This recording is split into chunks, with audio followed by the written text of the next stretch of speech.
চারিদিকে খুটখুটে অন্ধকার। এমন এক সময় যখন চারপাশের পৃথিবীটা আপনার চেনা জগতের মতো আর থাকবে না। ন্যায় বিচার পরিণত হবে এক বিরাল বস্তুতে, আর মিথ্যার জয়ধ্বনি বাজবে দিকে দিকে। আপনি কি কখনো ভেবেছেন যদি এমন এক সময় আসে যখন আকাশ থেকে এক ফোঁটাও বৃষ্টি পড়বে না, মাটি থেকে একটি শস্য কণাও জন্মাবে না? যদি আপনি সেই সময় বেঁচে থাকেন যখন এক টুকরো রুটির জন্য মানুষ নিজের সবচেয়ে মূল্যবান সম্পদ বিক্রি করে দেবে, সত্য যখন মিথ্যার মতো লাগে আর মিথ্যা যখন পরম সত্যের রূপ ধারণ করে আপনার সামনে এসে দাঁড়ায়, তখন আপনি কিভাবে চিনবেন আসল পথ কোনটি? আল কোরআনের পথ চ্যানেলে আপনাকে স্বাগতম। আজ আমরা কোনো সাধারণ রূপকথার গল্প শুনবো না, বরং এমন এক অমোঘ ভবিষ্যতের কথা জানবো যা একদিন এই পৃথিবীর মাটিতে ঘটতে চলেছে। এমন এক লড়াইয়ের গল্প যা মানব ইতিহাসে সবচেয়ে বড় ট্র্যাজেডি এবং একই সাথে সবচেয়ে বড় বিজয়ের আখ্যান।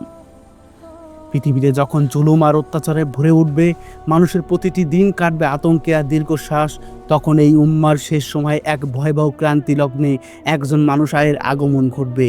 কিয়ামতের আলামত যখন একে একে প্রকাশ পেতে শুরু করেছে, পৃথিবী যখন তার শেষ পরিণতির দিকে দ্রুত এগিয়ে যাচ্ছে, ঠিক সেই মুহূর্তে পবিত্র মক্কা কাবা শরীফের হাউজে আসওয়াদ এবং মাকামে ইব্রাহিমের মাঝখানে একদল মানুষ একজনের সাধারণ মানুষকে চিনে ফেলবে। তিনি নিজে থেকে কোনো নেতৃত্ব চাইবেন না, তিনি কোনো সিংহাসনের দাবিদার হবেন না, তিনি চাইবেন পালিয়ে যেতে, কিন্তু তাকে বাধ্য করা হবে দায়িত্ব নিতে। তার নাম হবে আমাদের প্রিয় নবীজির নামের সাথে মেলানো, তার পিতার নাম হবে নবীজির পিতার নামের সাথে মেলানো। তিনিই হলেন ইমাম মাহদী।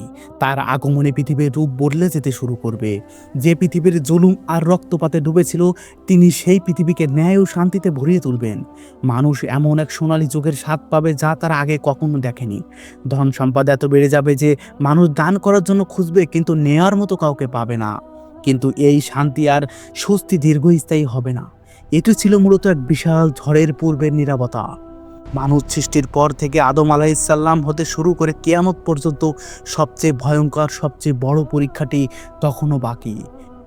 পৃথিবী যখন ইমাম মাহদীর নেতৃত্ব একতাবদ্ধ, ঠিক তখনই পূর্ব দিক থেকে খোরাসান অথবা ইস্পাহানের কোনো এক ধুলোমাখা প্রান্ত থেকে আত্মপ্রকাশ করবে এক চরম অভিশপ্ত সত্তা। সে আর কেউ না, মানব ইতিহাসের সবচেয়ে বড় প্রতারক দাজ্জাল। দাজ্জালের ফিতনা এতটাই ভয়ঙ্কর হবে যে কোনো নবী এমন ছিলেন না যিনি তার উম্মতকে এই ফিতনা সম্পর্কে সতর্ক করেননি। নবীদের শিক্ষা আমাদের বারবার মনে করিয়ে দেয় এই মহাবিপদের কথা। দাজ্জাল আসবে এমন এক সময়ে যখন পৃথিবীতে থাকবে চরম দুর্ভিক্ষ, মানুষের ঘরে খাবার থাকবে না, তৃষ্ণায় মানুষের বুক ফেটে যাবে, আর ঠিক সেই দুর্বলতার মুহূর্তে দাজ্জাল মানুষের সামনে এসে দাঁড়াবে এক ত্রাণকর্তার বেশে। কল্পনা করুন সেই দৃশ্যটি।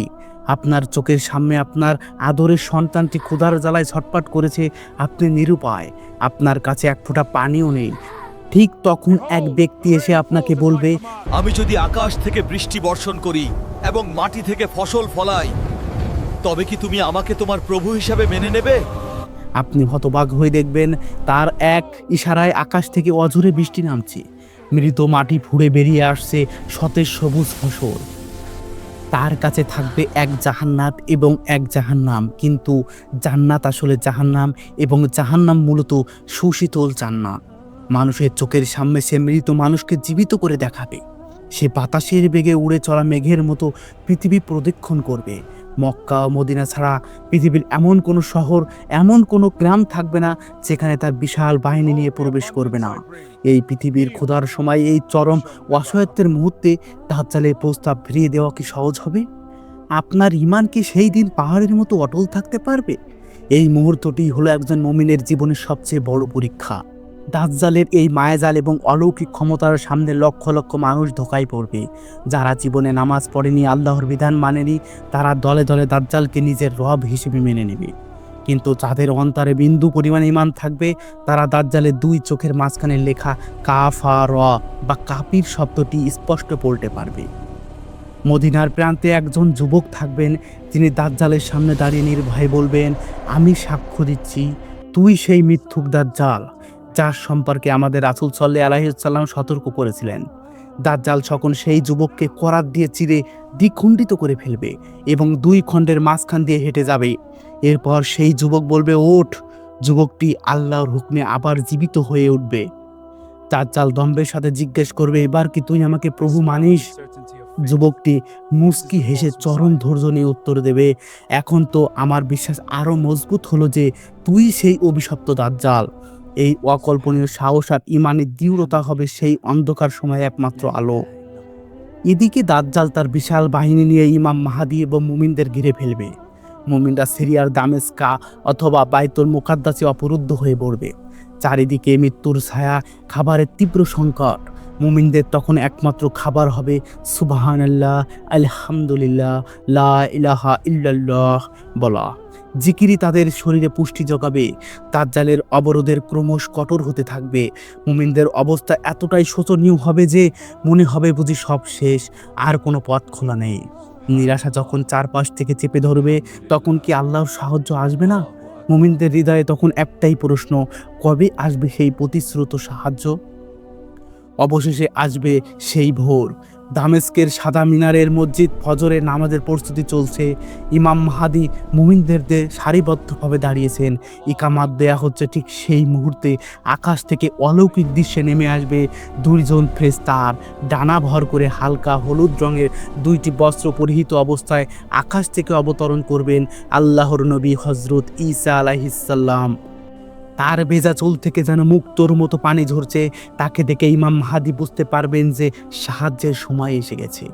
তিনি পেছনের দিকে সরে গিয়ে ঈসা আলাইহিস সালামকে ইমামতি করার অনুরোধ করবেন, কিন্তু ঈসা আলাইহিস সালাম সম্মানের সাথে তা প্রত্যাখ্যান করে বলবেন, না, এই উম্মার জন্য আল্লাহ এক বিশেষ সম্মান নির্ধারণ করেছেন। আপনি ইমামতি করুন। একজন নবীর পেছনে মুমিনরা এবং খোদ ঈসা আলাইহিস সালাম নামাজ আদায় করবেন। এটি উম্মতে মুহাম্মাদের জন্য এক অসীম গৌরবের মুহূর্ত। নামাজ শেষ হওয়ার পর ঈসা আলাইহিস সালাম নির্দেশ দেবেন মসজিদের দরজা খুলে দেওয়ার জন্য। দরজা খুলতেই দেখা যাবে বাইরে দাজ্জাল তার 70,000 সহস্র ইহুদি বাহিনী নিয়ে দাঁড়িয়ে আছে। যে দাজ্জাল নিজেকে ঈশ্বর দাবি করে পুরো পৃথিবী কাঁপিয়ে বেড়াচ্ছিল, ঈসা আলাইহিস সালামের চোখে চোখ পড়তেই তার সমস্ত দম্ভ চূর্ণ বিচীর্ণ হয়ে যাবে।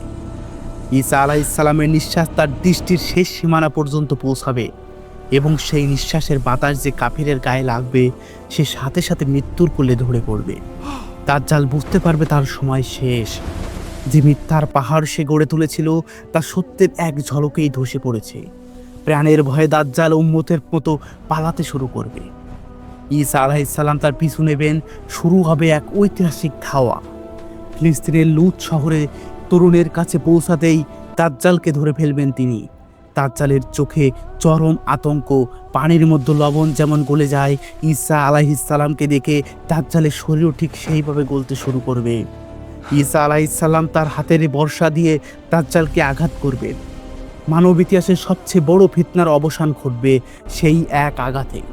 ঈসা আলাইহিস সালাম তার বর্ষা লেগে থাকা দাজ্জালের রক্ত মুমিনদের দেখাবেন, যাতে মানুষ বুঝতে পারে যে সে কোনো ঈশ্বর ছিল না, সে ছিল স্রেফ এক মিথ্যুক রক্ত মাংসের মানুষ। চারপাশে প্রকৃত গাছপালা পাথর পর্যন্ত সেদিন কথা বলে উঠবে। মুমিনরা যখন দাজ্জালের বাহিনীকে ধাওয়া করবে, তখন পাথর আর গাছ ডেকে বলবে, হে মুসলিম, হে আল্লাহর বান্দা, আমার পেছনে একজন লুকিয়ে আছে, এসো এবং তাকে হত্যা করো। এভাবেই পৃথিবী সত্যের আলো আবার পূর্ণরূপে প্রজ্বলিত হবে।